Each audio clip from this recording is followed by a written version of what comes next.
UFC 316 is this weekend in Newark, New Jersey, headlined by Merab Dvalishvili and the superstar Sean O'Malley.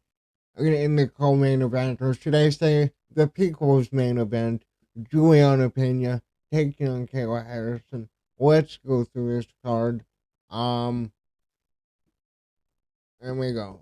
Quaglin so killed versus Osmoose so killed. Has won all of his last five fights. Defended the Eternal Belt twice. Made his debut on the Contender Series against Gage Young when he won by unanimous decision and KO'd Anshul Jubilee at UFC 312. Then you have now Moose. He beat Trevor Pick in his last fight. Lost to Chris Duncan by unanimous decision. KO'd Sam Patterson, which is a really good one to have. Dennis Hughes, he beat by unanimous decision. And he KO'd a guy named Ryan Risco in CFFC. I'm going to go with Chloe So Killed. I don't even know how to say his name correctly. I think he gets it done by a decision. He lost his debut in 2021 by a rear naked choke, but since then has been undefeated. He's got good boxing, has the reach. As long as he doesn't get backed up, I think he wins this fight, and he's a minus 455 favorite. I basically expect him to just outwork. I'm already blanking on what his name. You'll now outsmooth. So I think it should be a fun fight. So killed. He is really talented. I do think this guy has a lot of potential. I think he has really good stand up game, and he has greatly improved in the grappling department. So I'm going with So Killed. Moving on, we got Jekka Sergey taking on Ju Sang Yu. This is an interesting fight. Jekka Sergey lost to Weston Woodson, got submitted in the first round. He KO'd Lucas Alexander, got killed by Anshul Jubilee in February of 2023, and he KO'd Wambing Ki and Hawaman Singh on the road to the UFC. Then you go to Ju Sang Yu. This guy is different. He is really talented. I burped. Oh. I watched a bit of his fights, and this guy is legit. This isn't just another road to UFC guy that they're bringing in just to hit the Asian market. This guy can strike, this guy can grapple, and he really impressed me in the fights that I watched of his. So I'm going to go with Ju Sang Yu with the late third round TKO. He had a really good run on the regional scene, like I said. All wins were either by finish or unanimous decision. And I think if he lets his hands fly, it's over. He has really good boxing, um, really good kicks too. And I think this is really his fight to lose looking at this match. We move on to Arain De Silva versus Wang Kong. De Silva, 2 fight losing streak, got submitted by Jasmine Jazz Vicious in the last fight in November. Lost to Karine Silva. Submitted Casey O'Neill. Melissa Gatto, she beat by split decision. JJ Aldrich, she beat by unanimous decision. You look at Kong, she beat Bruno Brazil in her last fight, lost to Gabriela Fernandez by a technical rear naked choke in the second round. Before that, won her other 3 fights, won her debut against Victoria Leonardo by first round right cross. Really impressive performance. got a mounted guillotine on the road to the UFC, and before that, um, had some good wins over at Kunman Fight World. But yeah, I don't really have much to say about this fight. Kong is just more talented everywhere. In this fight, I think that her striking is far beyond. Um, so I'm yeah, I can never remember names. Yeah, Silva. I think her striking is far beyond Silva. I think she picks her apart on the feet. And I can even see her getting a finish late. But you know how women's MMA is. You know what happens. They are guaranteed decisions. Um, Honestly, women's fights are probably the best fights to bet on when you really think about it. But we move on to Markel Modelos versus Mark Troinsky. This is a very interesting fight. Medeiros beat Austin Hubbard by split decision in his last fight. It was a close fight. A lot of people thought Austin Hubbard won it, but before that, he won his debut in the UFC against Landon Quinos by unanimous decision. Had a knee TKO in the first round against Isakov, KO Justice Juan Perez, and beat Michael Murphy by unanimous decision. Twinsky beat John Ramirez in his last fight over Anthony Pettis FC, um, winning or defending the belt over there. John Simone he beat for the belt, and before that had three first round submissions. His record looks really good. 8-0, a lot of submissions. Thing is, though, is that I don't know how to rate anybody outside of the UFC until they fight in the UFC.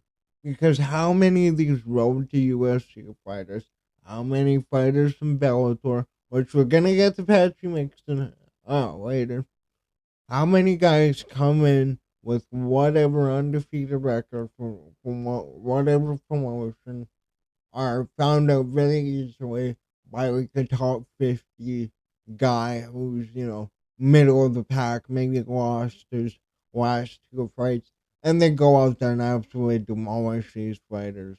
Um, Medeiros was supposed to fight Balaji last week on the greatest card of all time, Macy Barber versus Blanchard.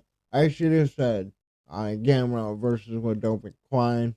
He's a quick, talented striker, really good boxing, and I need to see Troinsky perform at the UFC level before I'm picking him.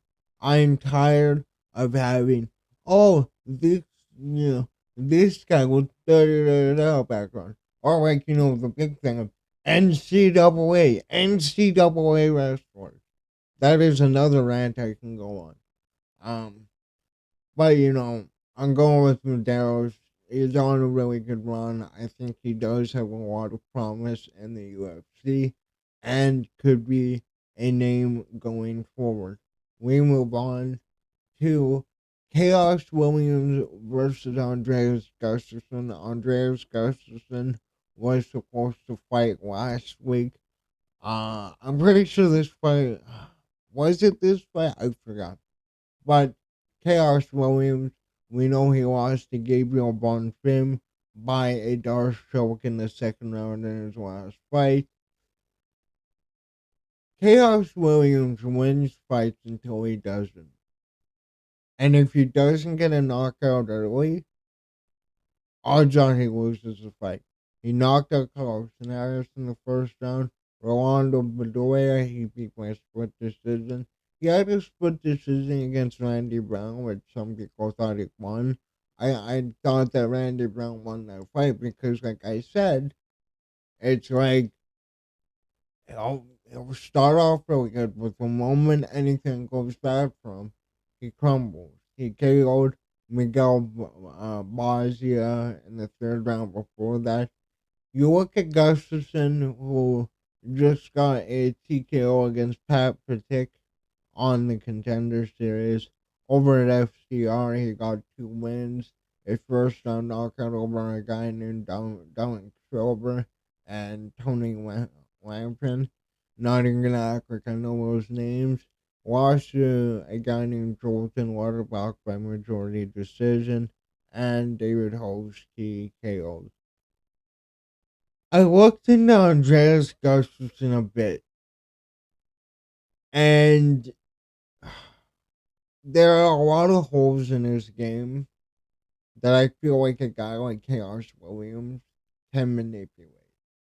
The question is though, is he can he stay consistent?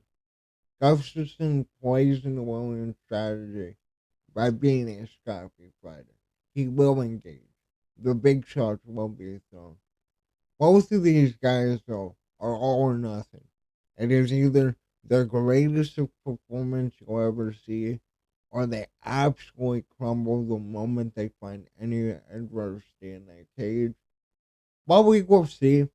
Usually fights like these give us highlight moments, but again, I need to see the determination from Chaos Williams.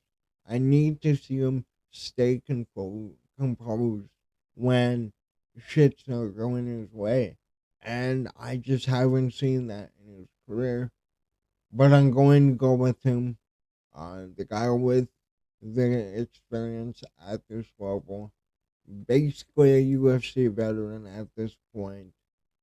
We move on to Sergey Spivak versus Waldo Cortez Acosta. Acosta, not Acosta. Holy shit. Um, Another interesting fight here. Sergey Spivak coming off of the TKO loss to Dalton Almeida in January. Before that, he submitted Tabora, got KO by Gone, uh, submitted Derek Lewis. I was very pissed off at that fight. I'm a big Derek Lewis fan. As I'm sure we all are. But it was a really good performance.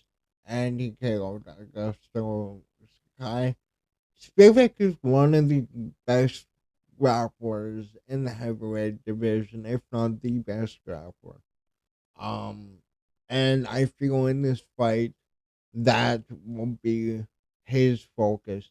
You look at Acosta on a 4 fight win streak, just KO'd Ryan Spann, who just moved up to heavyweight recently. One against Robles to Spann, yeah, that doesn't matter. We know what happened to Despin under. Well, I mean, okay, no. Despin did go to karate combat and he did have that wicked knockout.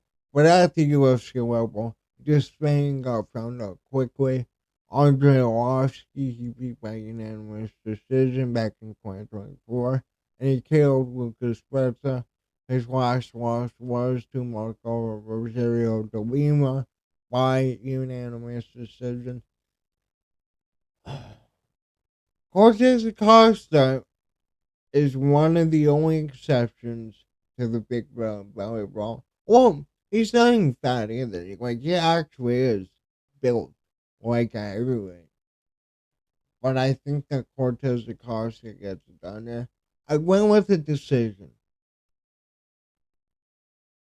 On paper, though, Spivak should win this fight. But kind of like Williams, he gives up at the, at the moment adversity hits. He was winning that Jolton Almeida fight before Jolton Almeida put it on him and eventually got to finish. He's on a great win streak and is actually a talented heavyweight, which is, well, I mean, both of these guys are. I don't know why I said that, and I didn't clarify Spivak. These two are two talented heavyweights. But we need more talent in the heavyweight division. We need an active champion at the heavyweight division as well. Waldo Cortez Acosta could potentially be one of those guys that is well rounded.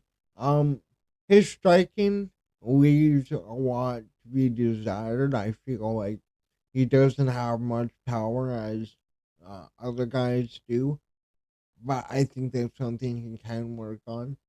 And if he can add you know, I really think it's a matter of like a couple tweaks here and there. Waldo Cortez Acosta could be a problem for anybody in the heavyweight division, but I figured he'll get this one done by decision. Probably 29-28. I can see him taking over the fight in the second and the third, winning that way. We move on to a very fun fight. This is a really, really good fight. Azamat Murzakanov, 14-0, taking on Brenton Riviera, 17-7. Murzakanov, I believe he popped for steroids a bit ago, but he KO'd Alonzo Manifield in his last fight, beat Dustin Jacoby by unanimous decision, KO'd Devin Clark and Tafon Nichuki in the third round, and had a first round knockout over Matthias Scheffel on the Contender Series. Riviera on a two-fight win streak just admitted Dyer Ngozi back in March. Beat KO Machado by split decision in November and went on a two-fight skid against Magomed Gadji Yazarov. I hate saying his name. And he got KO by Ming Jingyang, who Ming Jingyang is looking to make his way up the light heavyweight division. KO Bruno Lopez, and that was a decent win on the Contender Series. Ultimately, though, I think Asmat Murzakanov gets it done in the second round. He's coming off of a steroid suspension, has show boxing, athletic. Riviera, Riviera also looked really bad in the Machado fight. As long as he can stuff takedowns, I think he wins this fight easily. Again, it's another undefeated Dagestani, so naturally they'll be able to pull out grappling out of their ass eventually when they really need it. Um, but yeah, I figured he wins this, and I think that if he can really impress us, he will be a very fun contender in the light heavyweight division. We move on to I believe this is the feature event on the prelims. Bruno Silva versus Joshua Van. You guys know Joshua Van is my boy. I'm behind Joshua Van. I really think he's one of the most talented strikers in the UFC period. It's just that because he's in the flyweight division, nobody talks about it. While Bruno Silva lost to Manel Cobb, got TKO'd in the third round. I really wasn't impressed by him at all in that fight, though. Before that, though, he was on a tear. KO'd Cody Durden, submitted Tyson Knapp. Uh, ground and pound win against Victor Rodriguez off of a red cross, and KO JP Wise with a counter left. Got a performance bonus for each of those finishes. Joshua Van, though, on a three-fight winning streak, just beat Ray Teixeira back in March, beat Cody Durden, beat Edgar Cherize. His last loss was to Charles Johnson by the right uppercut in the third round. Before that, though, KO Felipe Burns. This is a very fun fight. I do like this fight here. You know, call me call me a fanboy. This may purely be a fan pick. I think Van gets it done by decision. I think he's one of the best strikers in the flyweight division. Um, he really, he really has something special. Uh, you know, I'm having a total brain meltdown here. Oh my god. Yeah, he's really putting a really good run together since losing to Charles Johnson. And I feel if he can gain power in his hands, he will be a problem for everybody in the flyweight division. I love his movement. I love his combinations. He really impresses me. And this guy is 23, I believe, 24, around there. So he's a young guy on the come up, and over the he has time to progress, which is really fun. Um, I just hope that they take their time with Van and they don't do what they do with every single one of these other younger guys that they really want to push, so that oh my god, yeah, well, look at the UFC's system, man. They find all the best stars. Not really. Um, Look at how all these contender series guys are getting projects. But I think Van will win here. I hope he does.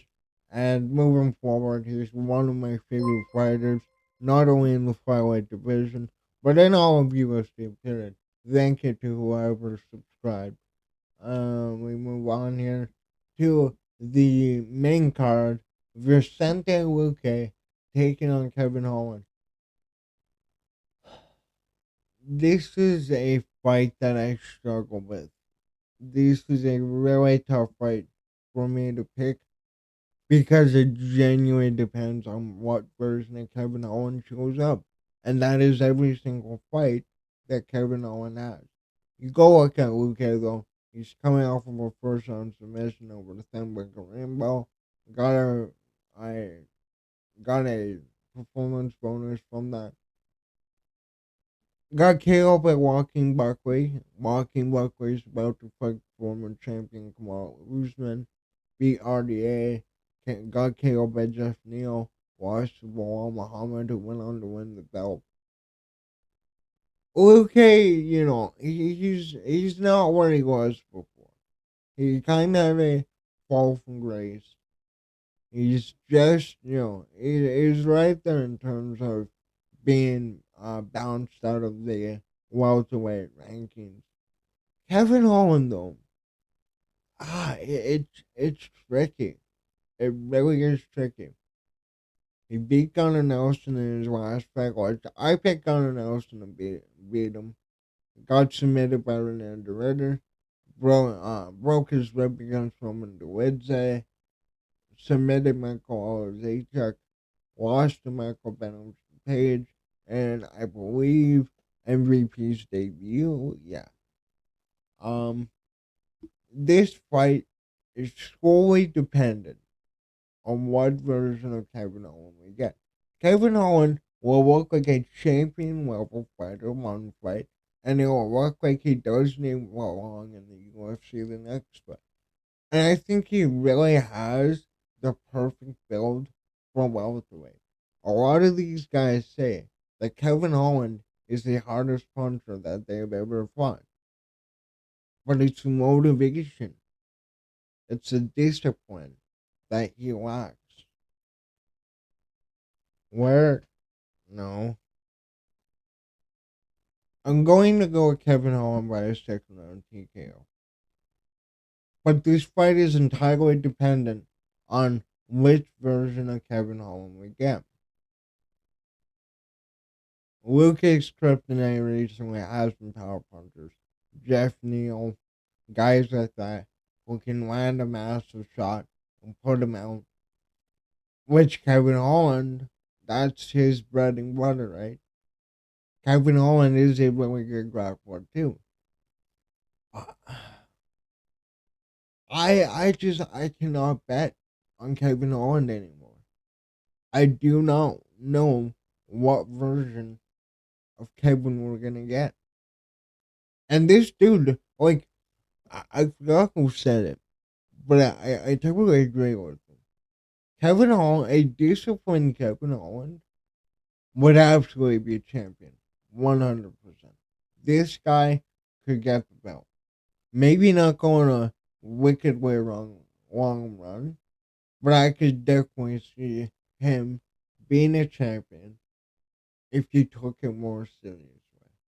If you stuck to one division, because we know he moves between welterweight and middleweight. But we'll see, man. This may be the last time I will ever pick Kevin Owens in a fight. I think I did pick Gunnar Nelson in his last fight. But we'll see, man. This is a fight that he should win. We move on to Mario Bautista versus Patrick Mix. Now, this is much different than Patricio Pitbull, than Michael Chandler, or all these other fighters that came from Bellator, wherever they may be. Patchy Mix, and I made my video on Patchy Mix a while ago.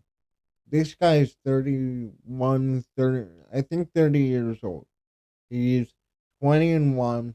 His only loss was his first crack at the title against Warner Toyota. But let's just start with Bautista first. He submitted Benito Lopez in the first round with an armbar back in 2022. Submitted Guido Canetti in the first round with a naked choke. Beat Damon Blackshear by unanimous decision. Beat Ricky Simone and robbed Jose Aldo. Held him against the cage for the entire fucking fight. Was too scared to get into any actual firefights with Jose Aldo until the very end of the round where he had a cop out with the bell. And in that fight, anytime they were actually fighting, Jose Aldo was piecing him up. But hey, man, that's more the UFC just teaching Jose Aldo a lesson of you don't leave us, you don't go over to boxing. We're gonna give you shitty fights.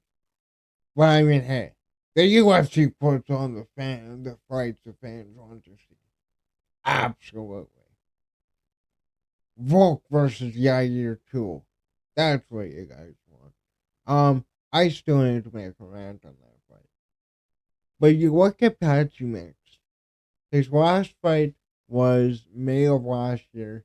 A rematch against Magomedov.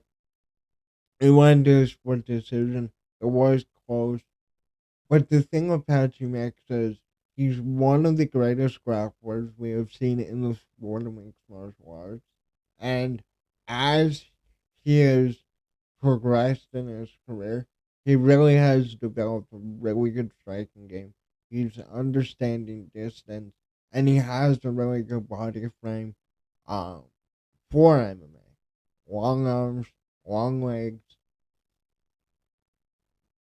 This is an interesting fight. Originally, it was supposed to be Chito Vera versus Mario Bautista. I would have picked Mario Bautista in the fight to win it, but I think that Patrick will get it done there. And I think he submits Mario Batista in the second round. Like I said, he's one of the best grapplers in MMA currently. In his prime, 31 years old. If Batista tries to hold him, Mix is very dangerous in the clinch, so he can't do what he did against Jose Aldo, hopefully.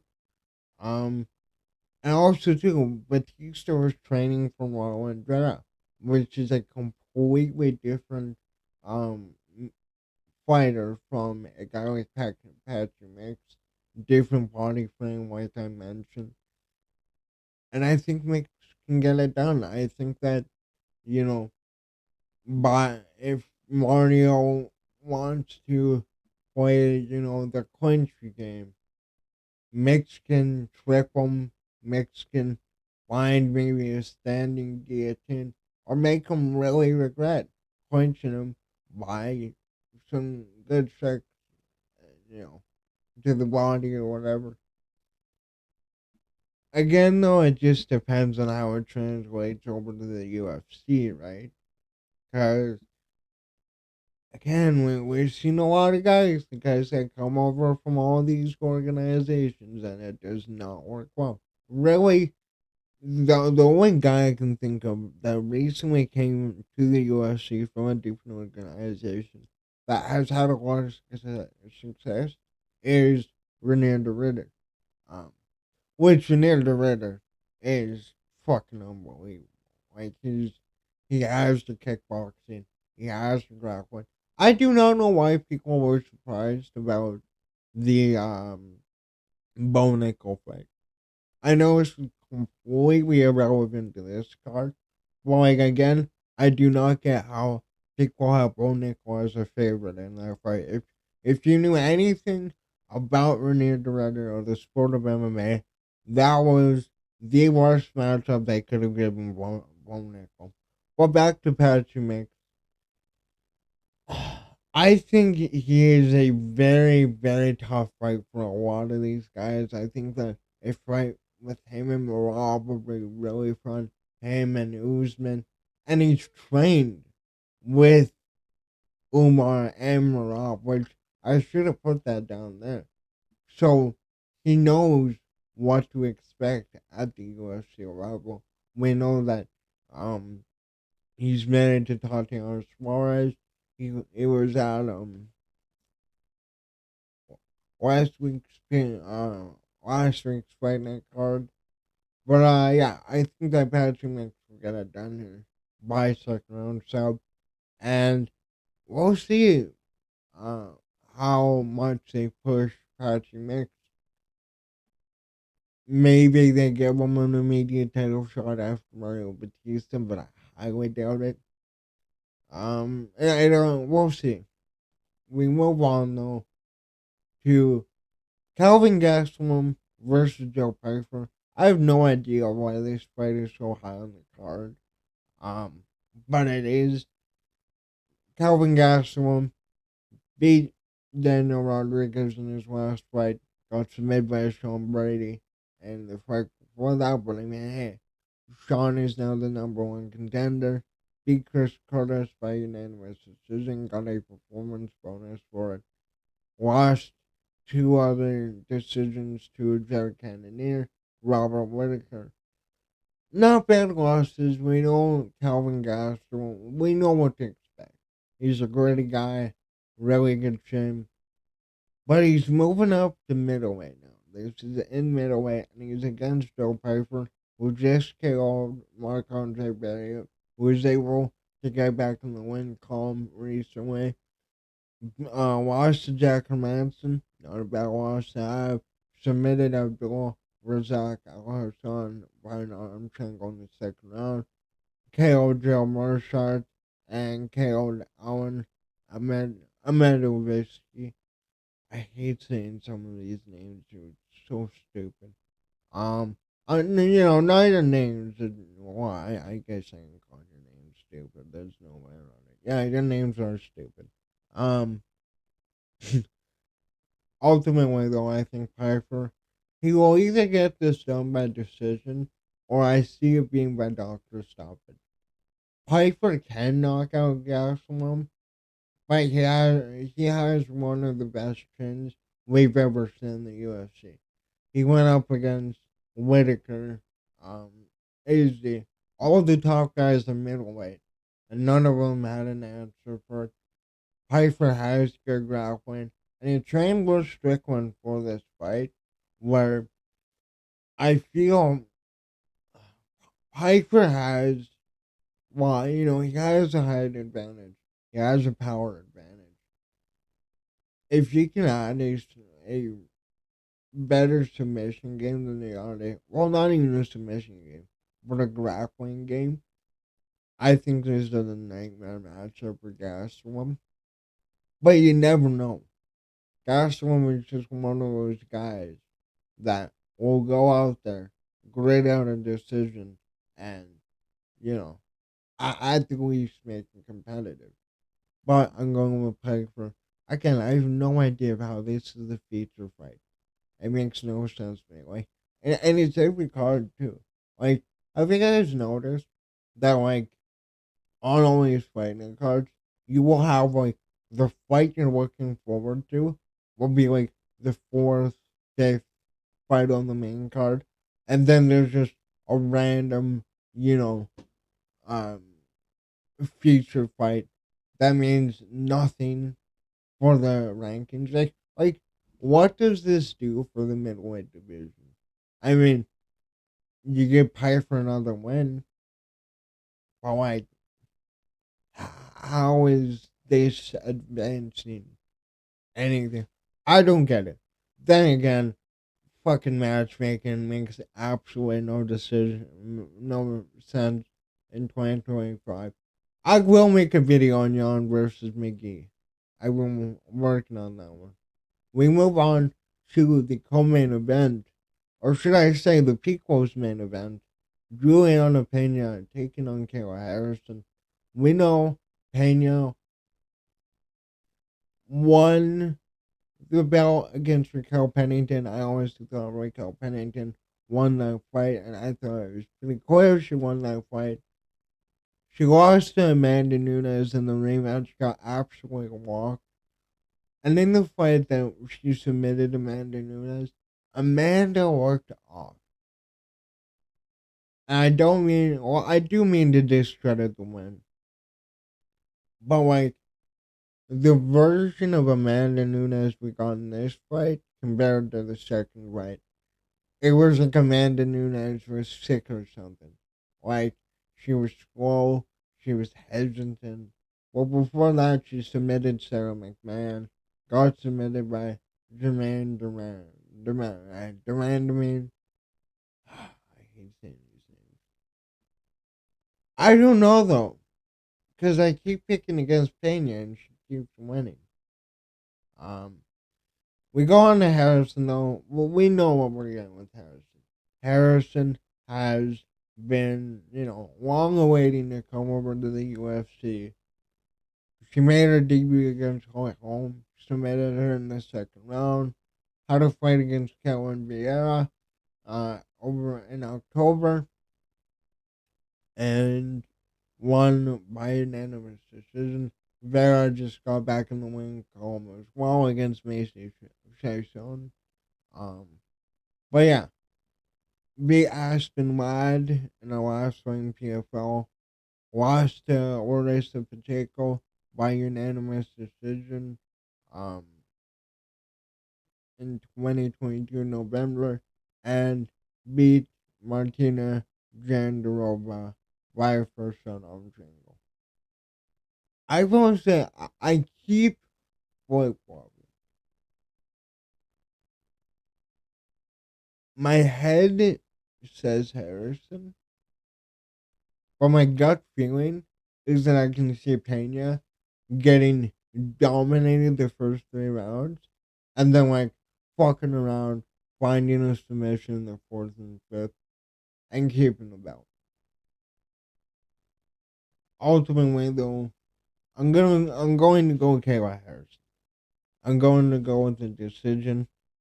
Pennington beat Pena in the last fight. That's one of the main reasons I'm picking against her. I think Harrison dominates her the first three rounds, and maybe Pena rallies back late, steals the fourth and fifth.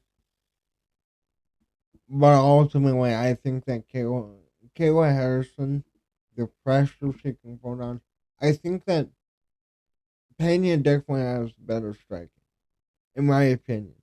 I feel like Harrison's striking is sloppier, and she's more of a grappler. Kind of like Ronda Rousey. And I also think, regardless, Kayla will maul her. Whether it's just for the start of the fight or maybe the entire fight. I feel like even though Pena is really good off the pack and she can find a sneaky submission, I feel like Kayla Harrison is just too good to give up her submission. I feel like we're going to see the dominant MMA style. And that's what I like to say. The Usman, the Henry Cejudo style of pressure wrestling, mixing in the strikes. And I think she gets it done. I hope she gets it done for the sake of women's MMA. Because then we can maybe get Harrison versus Nunes. Nunes is talking about coming back. I, I would love to see that. I'd love to see this fight. And it will be a legacy fight. Obviously, Kayla Harrison has wanted to fight Amanda Nunes for years now. Now that PFL is an absolute fucking shambles and will probably be a dead organization by next year. We finally got her in here. But yeah, I'm going to go with Kayla Harrison by decision. Now we move on to Merab Dvalishvili, the champion, taking on the superstar, Sean the Superstar O'Malley. Again, I am legally obligated to call him a superstar, and everybody is in the sport of MMA. But we know what Merab has been up to, right? Merab just came off one of the most impressive performances we've ever seen against Umar Nurmagomedov, handing the Nurmagomedov name their first loss in MMA. You know what's the 100-0 thing that they had, 100 how many fights. He is the only guy to defeat a guy in the Nurmagomedov family. Then you obviously have the first Sean O'Malley fight, where I rewatched that fight the other day, and Sean O'Malley did have moments in that fight, but it was like he froze up when he was in front of Merab. In the fifth round, especially when he was using the kick to the body, he was having a lot of success with that strike. You know, MMA Guru, which by the way, commented on my video yesterday. Shout out Guru. I definitely fangirled about that one. He had a lot of good points. Even though he was saying that Sean won the fight, which I disagree with. When I went back, I started to see where Sean had success. You know, even early on with some of the combinations. It was mainly a mental thing, I feel. And you know, we know the whole thing. I quit weed. I quit beating off. Well, we'll see what that does for Sean. Maybe that like opens up an entire different version of Sean O'Malley. But Sean only has 2 wins in the bantamweight rankings. He beat Marlon Vera in his first title defense, which was really just to get Sean O'Malley a title defense. Marlon Vera, I love you to death, man. You did not deserve that title shot one bit. Obviously, counter right to win the belt off of Aljamain Sterling, who was on track to be one of the greatest, if not the greatest, bantamweights. Now that title is in with Merab. And then you have the Juilianna fight, which was very close. Many people thought that Juilianna won that fight. That was okay. That was one of the fights we wanted to see. We either wanted to see Sean O'Malley for Corey or rematch Sean. And then we can say, okay, well, Sean O'Malley had a fight against a top contender, which he's never done. I'm sorry, I don't really consider Marlon Vera a top contender. It would justify the rematch. But the thing that justifies this rematch is Sean O'Malley being a superstar. Why? Okay, he did get pay-per-views at 298. Yeah, one of the biggest gates. He, he sold out a speeder, but I mean, I think more people were watching that because the UFC was saying this is the biggest event in MMA. Everybody is fucked who goes to the speeder after us. It was meh. Maybe if I was in person, it would have been cool. But watching at home, eh. We are being robbed of this fight. We really are. This is, again, I kind of want to make a video on the matchmaking recently. Obviously, like I said, I need to make a video on the John McGee fight. But, this is robbing us of what this fight could be. I'm going to go with Merab Dvalishvili to win by unanimous decision. He's coming off of one of the greatest performances in UFC history against Umar. The pace that he was putting on Umar is something unheard of. And again, against an amalgamated, handing the amalgamated name their first loss. And you know, the funny thing is, Paul Hughes nearly beat oh shit. He nearly beat Usman. The was it the week after? It was around the same time. I think he's the greatest fighter we've ever seen. Like really, it's between him and Prime King Velasquez, in my opinion. And if Sean is as hesitant as he was at UFC 306, Merab will run right through him. But again, if Sean can use the kick to the body, if Sean says, you know, fuck it, I know I'm getting hit down. I'm going to throw combinations anyway. He can get it done. But off of a year-long layoff against Merab, I don't see it happening. I don't see Sean O'Malley being the John Jones type of, you know, taking a massive year-long layoff, 2 years, 3 years, 4 years, and coming back and performing better than he did in his last fight. I don't see it happening. This fight should be Pantoja. This should be Merab versus Pantoja, which is one of the greatest stylistic fights I think the UFC can put on. Pantoja has cleared out the flyweight division. He's about to beat Kai France for the second night. Well, he's going to try and beat Kai France. But again, man, we're being mobbed here. What the fuck is this matchmaking at this point? Um, but yeah, those are my picks for UFC 316. Let me know what you think about my picks. What are your picks? What are the fights you are looking forward to? We had a lot of canceled fights too. Like this card looked a bit better before, not by much though. But yeah, that's what I got. Let me know what you think later.